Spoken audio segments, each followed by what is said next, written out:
Olá, tudo bem? Eu sou a Ana e esse é o Concha Espiritual.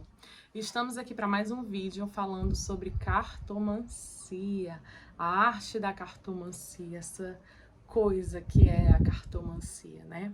Para você que está aqui pela primeira vez, seja bem-vindo. Esse é um canal onde a gente fala sobre cartomancias, oráculos, bruxaria, magia e afins, tá? E vamos começar, meu povo. Seguinte. Quem aí nunca se perguntou qual preço deveria colocar no jogo? Ou se perguntou se deveria ser cobrado esse jogo, né? Se ele deveria ser um jogo de atendimento espiritual ou um jogo de caridade, coisas nesse sentido. Quantas vezes você não já se perguntou se deveria ou não ter um valor para esse jogo? Aqui eu tô falando de pessoas que poderiam vir cobrar. Tem pessoas, e aí entra no âmbito religioso, né? Dentro da espiritualidade, tem pessoas com as quais a entidade, ela não permite a cobrança, né? Fala que só pode jogar ou por doação, ou por caridade, ou todo o dinheiro investido vai ser doado, enfim, não é o meu caso, né? Nem o dentro, nem como funciona para mim a cigana. Mas existem sim pessoas que são cartomantes, oraculistas, que são criadas dentro desses dogmas e dessas vertentes. E tá tudo bem. Cada pessoa vai sentir a forma de você estar jogando. Agora, quando a gente trabalha com ciganos, né, dentro do fundamento que eu conheço, dado pela minha pombogira cigana, pelo menos, quando a gente trabalha com ciganos... Ai, pronto, gente, desculpa. Quando a gente está trabalhando com ciganos, pelo que eu sei, ciganos não trabalham de graça. Então, é inadmissível para a minha cigana que eu faça um jogo a qual não seja cobrado. E eu nem acredito que seja justo, porque para a gente fazer um jogo de tarô ou de baralho, ou seja qualquer oráculo que for, é doado muito da nossa energia para que aquilo aconteça. Fora que as cartas, elas vão te exigir para o resto da sua vida estudo, prática, conhecimento, discernimento. É como se elas se revelassem por camadas. À medida que a gente vai estudando os oráculos, vai estudando as cartas em si, a gente vai vendo que existem vários tipos de interpretações e vários tipos de profundidades. Tá caindo aqui que tá uma ventania. E vários tipos de profundidades de jogos. Então, por exemplo, uma carta que tem um significado para um oráculo, ela pode ter 1 milhão de significados. Então, o cartomante, ele nunca para de estudar, ele nunca para de doar o tempo dele, de doar a energia, de doar a vida dele para o oráculo, para o jogo. Então, quando a gente pensa em colocar valores dentro do nosso oráculo, a gente primeiro tem que entender se você tem um oráculo, né, vinculado com a espiritualidade, como é o fundamento da sua espiritualidade, se é permitido, né, essa cobrança ou não. E segundo, compreender a essência da entidade que joga com você. Se você faz jogos, oráculos, que você não consegue comprar nem a vela do seu jogo, olha, imagina quanta carga você pega nesse jogo, quantas densidades você passa, quantos processos espirituais você passa para fazer essa leitura com clareza, com discernimento, com responsabilidade para com o seu consulente, para você não ter o seu ganho, digamos assim, no final do jogo, né? Olha quanto é deixado de você nesse jogo, porque aqui a gente tá falando da cartomante matéria, da pessoa. A gente não tá falando da Ana que trabalha com a pombogira cigana, da Ana que lê com sua tata caveira. A gente não tá falando dessa pessoa. A gente tá falando da Ana, né? Da pessoa. O cansaço, a exaustão, o desgaste, ele é na minha matéria, é no meu corpo físico, é no meu campo etéreo. Então, se você está jogando para não conseguir pagar nem a vela da sua entidade, a vela da sua entidade tá alguma coisa muito errada. Será que essa entidade ela está satisfeita realmente com o tipo de jogo que você faz? Ou com a conduta a qual, né, você conduz essa entidade? Vamos supor que você seja de algum campo religioso, né, independente de qual seja. Mas se dentro do local onde você está, a prática do oráculo é dogmática de tal forma e você está fazendo dessa forma, pode ser uma forma completamente diferente do que a sua entidade deseja para você. A ponto de você nem conseguir comprar a vela para pagar o jogo, né? Para acender ali na hora do jogo. Isso é um exemplo, tá, gente? Então, hoje a gente precisa compreender o que é esse valor, o que é esse preço que está sendo colocado em troca dessa tua informação, dessa interpretação que você dá para a vida de alguém, né? Às vezes, gente, quando a gente está fazendo os jogos, pelo menos eu vou dar exemplos meus, práticos, né? Quando eu vou fazer as minhas leituras, eu me conecto com a energia daquela pessoa. Então, eu sempre peço para a pessoa pensar nas questões dela, nos motivos dela estar ali, por que que ela precisa desse oráculo, por que que eu entendo. Eu entendo que quando uma pessoa vai fazer jogo de tarô, de baralho, de búzios, do que quer que seja, quando ela vai fazer algum tipo de jogo divinatório, eu penso que ela precisa de uma resposta, que ela precisa de algo que lhe dê lucidez, né? No que ela tá precisando ali naquele momento. Muitas vezes as pessoas estão passando por processos muito complicados, que elas não encontram respostas em nenhum outro local. Então, independente de você fazer esse jogo presencial ou de você fazer esse jogo online, magia é tempo e vento. Então, quando você se conecta com a energia daquela pessoa, logicamente, você recebe as cargas energéticas daquela pessoa. Então, por exemplo, muitas vezes eu aqui na minha casa, fazendo um jogo online, quando eu me conecto com a energia do meu consulente, eu já sinto cansaço, eu sinto a fadiga, às vezes eu sinto sabores, gostos no meu paladar, sabe? De tão específicos que é o jogo, de tão, sabe? De tanto que ele fala. E isso fica na gente. O peso, né? O desgaste energético, o peso emocional, o cansaço. Quantas vezes você passa o dia aqui jogando? A gente faz não sei quantos atendimentos por dia, passa ali o dia jogando.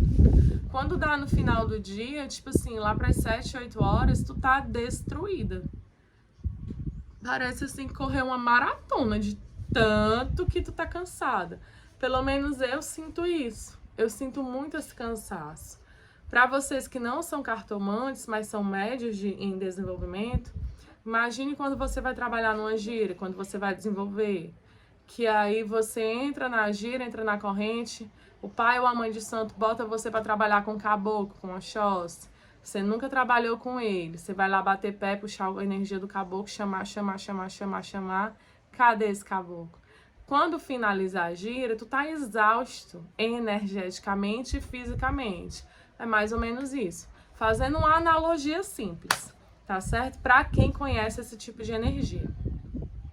É exatamente você tá ali, ó, cansado, desgastado.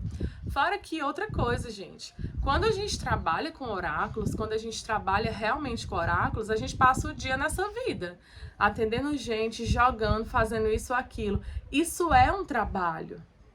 É o seu trabalho. Então é muito natural que você tenha, sim, a recompensa da sua mão de obra, do seu processo, da sua matéria-prima. Gente, é um comércio.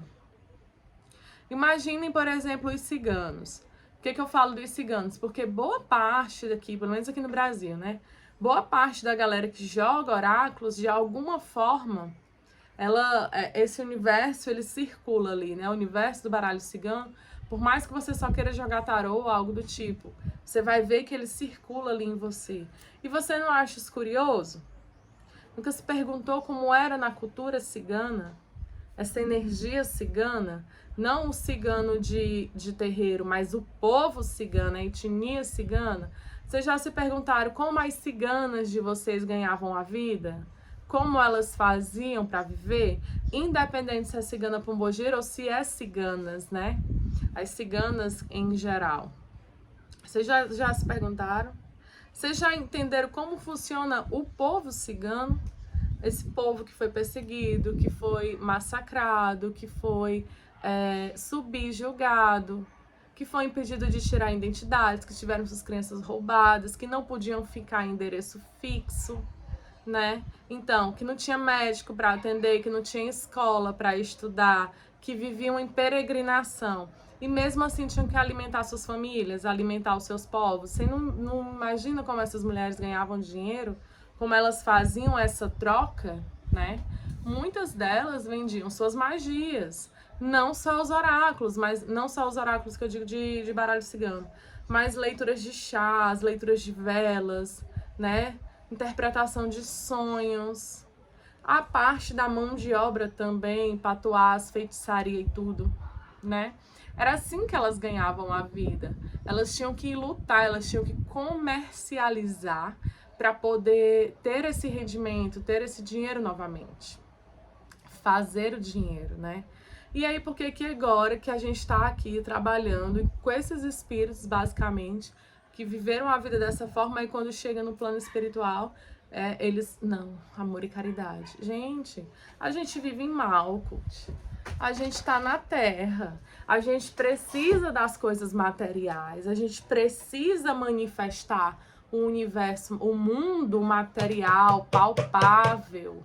Eu preciso do dinheiro, eu preciso da casa, eu preciso do carro, eu preciso me locomover, eu tenho as minhas necessidades básicas, eu preciso botar meu filho numa escola, né? Pagar conta de água, luz, tudo, alimentação.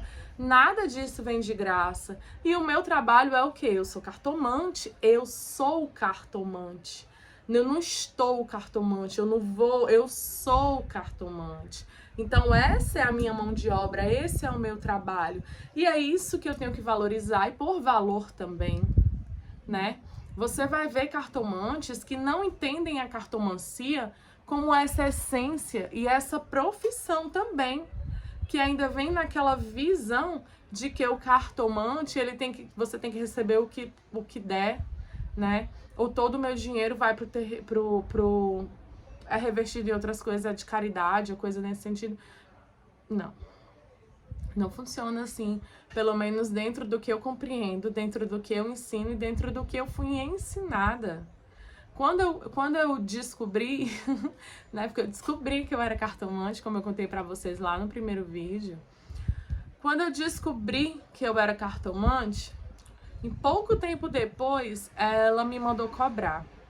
E eu fiquei com muita vergonha de cobrar, porque na época eu não trabalhava com isso, eu trabalhava com vendas, eu era de comercial. Sempre trabalhei com turismo e tal, eu moro numa cidade de praia, então a gente sempre trabalhava com turismo, com essa parte mais assim, comercial da coisa. E aí eu disse, fala, meu Deus, vou começar a jogar cartas, nunca imaginei isso, né? Vou começar, já estava jogando. Jogava para as pessoas, jogava de graça, chamava meus amigos para jogar. As pessoas se ofereciam para você fazer a leitura, né? E isso entra um outro ponto que a gente vai já chegar, né? As pessoas se ofereciam para fazer essa leitura. E aí eu jogava e tal, achava... E aí quando ela falou assim, bora começar a cobrar, porque não tá pagando nem a vela. Ela disse desse jeito, deixou minha cara no chão. Aí eu disse, tá bom, minha senhora, vamos cobrar. E aí eu fiquei pensando, que preço eu coloco, que preço eu coloco. E eu não tinha cara pra cobrar, pra dizer assim, olha, eu quero, tipo, R$40 na minha leitura, porque foi o preço inicial que eu comecei, com R$40. E quando as pessoas perguntavam pra mim, eu tinha vergonha de dizer o valor. Eu dizia, não, depois tu me dá, depois tu me dá, vou ler, depois tu me dá, né? Aí ela foi, puxou minha rédea de novo. Quando ela veio de novo, ela falou assim, você acha que eu trabalho de graça? Eu não trabalho de graça. Foi a primeira lição que ela me deu. Ciganos não trabalham de graça. Assim disse a minha cigana, tá, gente? Pelo amor de Deus. Assim disse ela. Ciganos não trabalham de graça. E mandou eu valorizar o meu jogo. E aí de 40 ele foi para 80. E aí eu notei, gente, desde o primeiro momento, isso naquela época, tá, gente? Hoje já existe uma outra tabela de preços, jogos variados, metodologias diferentes, é outro babado.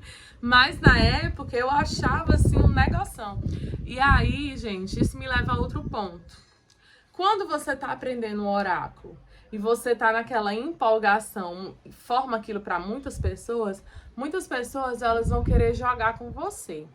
Elas vão querer que você diga e tal, vão querer ser ali umas cobaias para você. Mas a partir do momento que você põe preço no seu jogo, essas mesmas pessoas, elas somem. Elas não valorizam o seu trabalho. Elas não acham que o seu trabalho é minha amiga não, ela vai saber minha vida. Ou é um conhecido, é fulano sabe, não vou pagar não. Mas vê outra pessoa no TikTok, outra pessoa no YouTube, né, que talvez nem tenha a ciência que você tem, mas tem coragem de pagar para ela porque é desconhecida para ela e também porque existe essa questão da valorização do que é fácil para si. O que eu tô querendo dizer com isso? Vamos supor, eu tenho um amigo que é pintor e eu preciso pintar minha casa. Quando eu vou falar com ele, eu não vou falar com ele exatamente querendo um preço mais acessível, querendo baratear o negócio. É a mesma coisa, só que imagine que a pessoa ela não quer pagar. Então, se você cobra ela lá, sua amiga, sua conhecida, ela não acha que o seu trabalho é esse valor, é valorizado. Ou pelo fato dela ser sua amiga ou conhecida, ela acha que o seu valor é absurdo. E aí isso entra também na questão da valorização do nosso trabalho. Outra coisa, gente, a questão do nosso tempo. Quando a gente faz trabalhos dentro da espiritualidade, muitas vezes o tempo, às vezes você não planejou fazer uma coisa e aparece um problema, você tem que ir lá resolver, tem que fazer um jogo de emergência ou coisa nesse sentido. Isso sim, isso acontece. Mas é diferente daquele consulente que acha que você tem que estar o dia todinho ali para ele. Te manda mensagem 11 horas da noite, te liga de madrugada, te liga se você não responder, né? Existe uma questão de ser a valorização do nosso trabalho. E isso também inclui o nosso tempo para isso. O oráculo ele vai estar sempre te pedindo conhecimento. Ele vai estar sempre te pedindo um estudo. Então você também precisa do tempo para se conectar, para se limpar das energias, né? Que ficam na gente ali nos jogos, para se conectar, se limpar dessas energias, ter o seu tempo de lazer, o seu tempo de vida também. Isso eu falo como se você só jogasse, né? Se a gente está falando de pessoas que o jogo ele vem como uma renda extra, é pior ainda, porque você vai estar jogando ou no fora do horário de trabalho, nos finais de semana, na hora que você conseguir. E aí meio que você ocupa o seu tempo todinho, que era o que estava acontecendo comigo. Chegou um ponto que eu comecei a ser mais procurada e tudo, meu oráculo já estava R$130, ele já estava mais valorizado.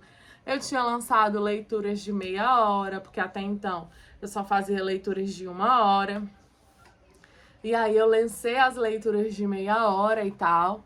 E eu notei que as pessoas, às vezes, por exemplo, pessoas que vão jogar com você a primeira vez, muitas vezes elas têm aquele pé atrás e tudo. E às vezes também é a primeira vez que a pessoa vai jogar oráculo, ela não sabe nem como é. Então ela paga ali a meia hora, porque além de ser mais barato, eu penso que é um investimento inicial. Tipo, ela não tá dando tudo, ela tá pagando ali a metade, então se for uma coisa ruim, ela não sofre tanto. Ela vai nesse pensamento. Mas muitas vezes a tua leitura ela pode ser tão massa, tão boa, que às vezes ali no meio do processo ela pergunta se você tem disponibilidade para fechar a hora. Isso acontece demais, né? Mas por quê? A valorização do seu trabalho. O preço que você desculpa. O preço que você estipula para o seu jogo, ele tem que ser valorizado e você tem que sentir que ele merece ser pago. O seu tempo vale esse valor. Ele vale esse dinheiro. Então, Hoje, o que eu queria deixar para vocês era essa reflexão na valorização do seu tempo, do seu trabalho, do seu valor e da sua mesa, do seu carteado.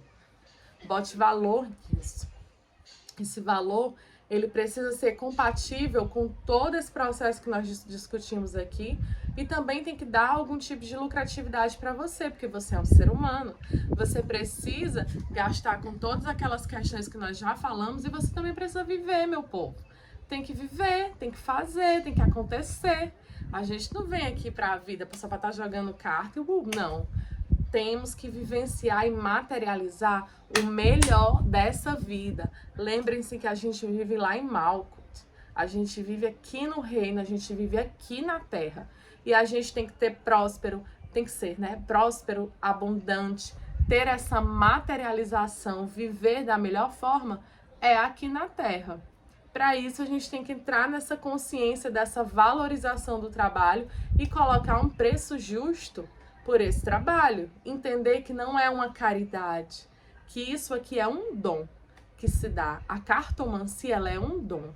Nem todo mundo gosta desse dom. Tem muitas cartomantes que não gostam de ler, que odeiam. Eu conheço várias, principalmente dentro da religião.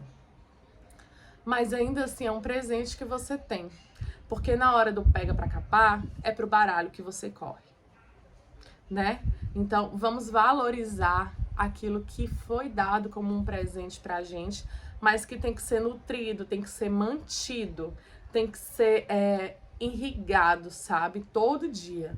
Com o teu conhecimento, com o teu tempo, com a tua disponibilidade, com a tua entrega, para que esse jogo seja o ápice da conexão naquele momento para o consulente e a espiritualidade. Bom, gente, espero que vocês gostem dessa reflexão. Fica aí para vocês pensarem, né? No mais, nessa semana ainda eu vou estar subindo vídeos sobre a nossa maravilhosa cartomancia. Deixem seus likes, comentários, curtem, comentem, compartilhem, por favor. Deixem aí os comentários se vocês tiverem sugestões, dúvidas e afins, porque eu vou responder todos, minha gente. Até mais.